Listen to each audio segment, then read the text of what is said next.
Hello guys. आए हैं हम लोग का 10 स्पीसीज पे एक इम्पॉर्टेंट टॉपिक का डिस्कस करने के लिए। और बच्चे जो है गए थे मीटिंग में। कहाँ पे?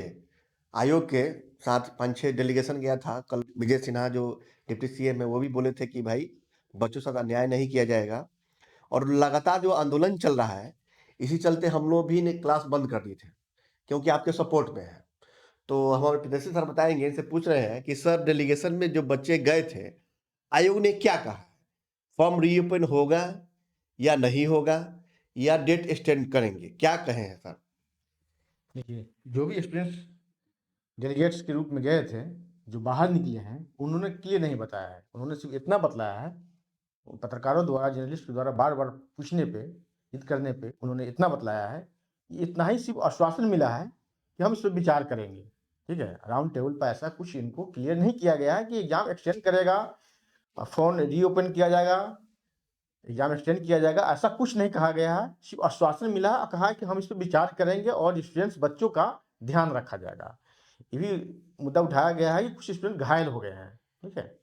सारे मुद्दा उठाया है कि 90,000 के आस-पास जो फॉर्म नहीं भर पाए हैं, ओटीआर किसी का हुआ, किसी का फॉर्म फिलअप नहीं हुआ, फॉर्म फिलअप हुआ, किसी का पेमेंट नहीं हुआ लास्टली। ठीक है? तो ये मैं कहूँगा इस बारे में कि सिस्टम की गलती है, सिस्टम का फ़ॉल्ट है। क्योंकि सर्वर आपका खराब हुआ ना सर, सर्वर तो सिस्टम का खराब हुआ। सर्वर सिस्टम का था, बीपीएससी का था। उसके फ़ॉल्ट की वजह से फॉर्म फिलअप नहीं हो पाया, अंतिम सबमिट लास्ट सबमिट नहीं हो पाया। ये तो सिस्टम का फेल्योर है कि 1 तारीख से 4 नवंबर लास्ट डेट था और 1 नवंबर से ही साइट स्लो हो गया। लास्टली 3 या 4 को जाकर के साफ चलना ही बंद हो गया साइट। सिस्टम का फेल्योर है। हम भी बीपीएससी चेयरमैन साहब से रिक्वेस्ट करते हैं कि बच्चों का ध्यान रखा जाए और रीओपन किया जाए कि 90,000 जो वंचित रह गए हैं, उन्हें मौका मिले। क्यों ऐसा मौका आज तक पीसीएस के इतिहास में नहीं आया है। वो गोल्डन अपॉर्चुनिटी से बाहर हो जाएँगे और बच्चों के लिए, स्टूडेंट के लिए एग्ज़ाम दिया दिया जाता है, आप कंडक्ट कर रहे हैं। ऐसा नहीं कि पाकिस्तान के स्टूडेंट के लिए या बांग्लादेश के स्टूडेंट के लिए। ये भारत के और बिहार के स्टूडेंट्स के लिए ही आप एग्ज़ाम कंडक्ट करते हैं।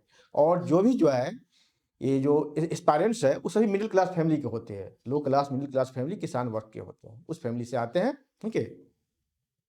और इनकी बहुत सारी जो है सपना होता है कि मैं ऑफिसर बन करके समाज के लिए, देश के लिए, अपने राज्य के लिए ये सुधार करूँगा, ये काम करूँगा।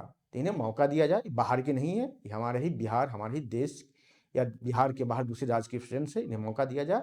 मैं भी रिक्वेस्ट करता हूँ बीपीएससी चेयरमैन साहब के साथ और मुख्यमंत्री नीतीश कुमार भी इन पे ध्यान दें और जो भी सरकार में है, शिक्षा मंत्री है, सभी इस पे ध्यान दें और इनकी बातों को माना जाए। ऐसा भी मैंने देखा है, वीडियो में सुनने में आया है कि जो स्टूडेंट जो डेलीगेट ग्रुप में जो गए थे बीपीएससी चेयरमैन से मिलने के लिए, वो बाहर निकले हैं, तो पत्रकारों को बताया कि मैं अब जा रहा हूँ सीएम हाउस। पता नहीं वो लोग गए हैं कि नहीं, यही बातें हैं। तो क्या लग रहा है सर कि डेट टल जाएगा?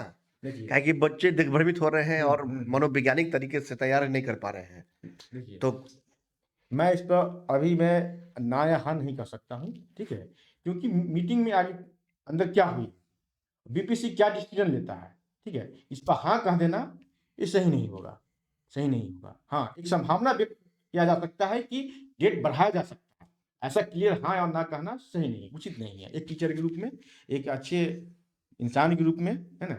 ये कहना सही नहीं है, ज़िम्मेदार इंसान के रूप में कहना सही नहीं है, क्योंकि इससे अफवाहें फैलेंगी, अफवाह नहीं फैलाना है।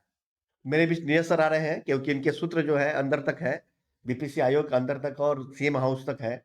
तो ये बताएंगे कुछ कि क्या कैसे क्या क्या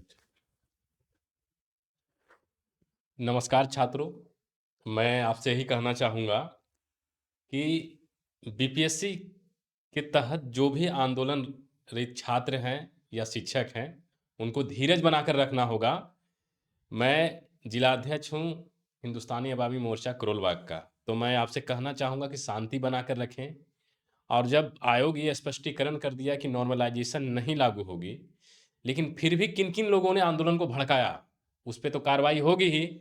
लेकिन आपको यह पूरी तरीके से कह रहा हूँ कि आपके हितों के खिलाफ कोई भी निर्णय नहीं लिया जाएगा, क्योंकि ये छात्र, ये लोग, यहाँ के सारे लोग एक मध्यम वर्ग से आते हैं और इनकी तैयारी करते हैं, एक एजुकेटेड स्टूडेंट सब हैं, तो उनके हितों के खिलाफ हम लोग नहीं जाने की कोशिश करेंगे। और आज मीटिंग हो रही है, बातें जो है डिप्टी सीएम जी के पास पहुंच गई है, सीएम साहब के पास पहुंच गया, तो आज मीटिंग हो रहा है।